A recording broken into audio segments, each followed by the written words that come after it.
दक्ष police news, पहिले खाकी मग बाकी।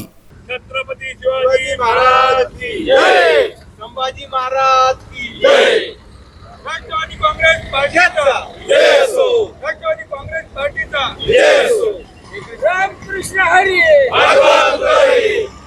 महाराष्ट्राचे आराध्य दैवत छत्रपती शिवाजी महाराज यांचा मालवण राजकोट किल्ल्यावरील 35 फुटी पूर्णाकृती पुतळा निकृष्ट दर्जाच्या कामामुळे कोसळला।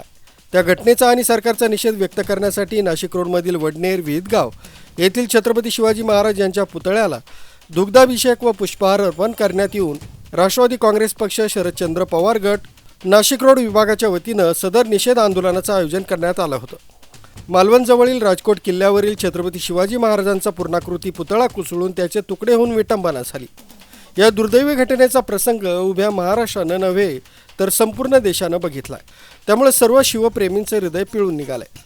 संपूर्ण महाराष्ट्राची मान शर्मेनं खाली घालावी लागली। महायुती सरकार तसं देशाचे पंतप्रधान नरेंद्र मोदी यांच्या हस्ते लोकसभा निवडणुका डोळ्यासमोर ठेवून घाईघाईनं अगोदरच उद्घाटन करून घेण्याचं षडयंत्र केल्यामुळं आपल्या सर्वांना या दुर्दैवी घटनेला उघड्या डोळ्यांनी बघावं लागलंय। याचा निषेध म्हणून राष्ट्रवादी काँग्रेस पक्ष शरदचंद्र पवार पक्षाकडून शहर जिल्हाध्यक्ष गजानन शेलार यांच्या मार्गदर्शनाखाली शुक्रवार दिनांक 30 ऑगस्ट 2024 रोजी नाशिक रोड विभाग क्रमांक 22 वडनेर विहितगाव इथं छत्रपती शिवाजी महाराज यांच्या पुतळ्यास दुग्धाभिषेक करून पुष्पहार घालून त्यांची सर्वांनी माफी मागत मालवणच्या घटनेचा निषेध नोंदवला। महाराष्ट्राचा आराध्य दैवत छत्रपती शिवाजी महाराज यांच्या पुतळ्याची विटंबना आम्ही सर्वांनी पाहिली। खरं तर त्या ठिकाणी ज्या पद्धतीने पुतळा बनवायची गरज होती, शास्त्रोक्त पद्धतीने हवामानाचा अंदाज घेऊन या सगळ्या बाबींचा विचार करून त्या ठिकाणी छत्रपती शिवाजी महाराजांचा पुतळा उभारणं गरजेचं होतं। परंतु हे जे सत्तेत असलेलं ते तिरकुटांचं सरकार, महायुती सरकार, कोणातरी आपल्या पाहुण्या रावळ्यांना, कोणातरी आपल्या जवळच्यांना कामं द्यायची आणि ते निकृष्ट दर्जाची 20% पैसे घेऊन कमिशन खायचं, निकृष्ट दर्जाची कामं करायची।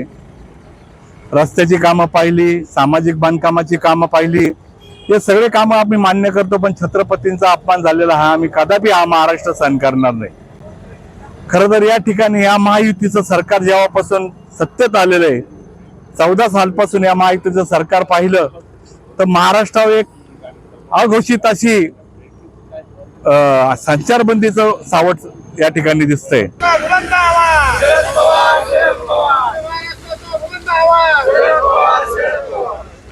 राष्ट्रवादी काँग्रेस पक्षाचा जय असो, राष्ट्रवादी काँग्रेस पक्षाचा जय असो। या कार्यक्रमाचं नियोजन देवळाली विधानसभा अध्यक्ष अशोक पाळदे, विभागाध्यक्ष सचिन आहेर, डॉक्टर युवराज मुठाळ, युवकाध्यक्ष समाधान कोठुळे, राजू पवार, निवृत्ती पोरजे यांनी केलं होतं। तर या प्रसंगी प्रमुख उपस्थिती प्रदेश उपाध्यक्ष लक्ष्मण मंडाले, सुनील कोथमिरे, दीपक वाघ, जयंतकुमार आहेर, राजभाऊ पवार, संजय पोरजे, भाऊनाना पगार, केशव पोरजे, निवृत्ती कापसे, मोहनीश दोंदे, सुधाकर ओहळ, बाळा पठारे, चेतन सांगळे, रवी चांदणे, सुयोग पाळदे, अर्जुन पोरजे, दशरथ पोरजे आदींसह पदाधिकारी, नेते, कार्यकर्ते मोठ्या संख्येनं उपस्थित होते।